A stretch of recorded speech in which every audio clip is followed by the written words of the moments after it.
winless for the Clippers, one of the best teams in the NBA since early December.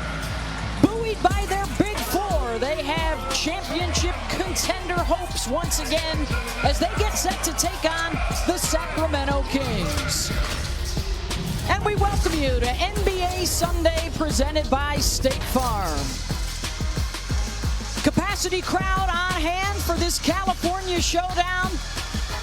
Southern California against Northern California, and a couple of teams ready to put a big push forward towards the playoffs. Hi, everybody, and welcome courtside. I'm Beth Mowens, along with Bob Myers. And the big story this year for the Clippers, the success they've had with their stars, their availability being their best ability, Bob. And they've been great this year, and Beth. In the past, they haven't. People don't realize the Clippers have the second best record in the NBA, only behind the Warriors since 2011-12. Big reason why is what you're looking at right there. They've missed a lot of games in the past. Their best players haven't played. This season, that hasn't been the case, although tonight it rears its head. Paul George is out tonight. So they have been healthy, and that's why they have the record they have, and they're battling for that top seed in the West.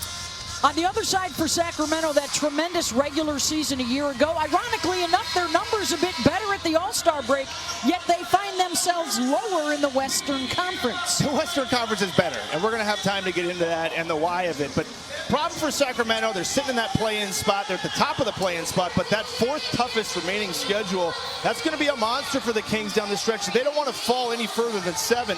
Those play-in games can be win and go home. You don't want that.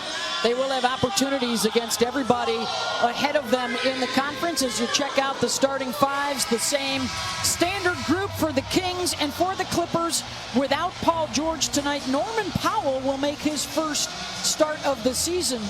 Norman has been dynamite off the bench, and we'll have a conversation tonight about the sixth man star power in our matchup this evening for both sides. You love having a guy like Norman Powell to pop right in there in starting lineup. He's probably a starter on 25 of the 30 teams, so you don't drop off too much, although Paul George is pretty darn good himself.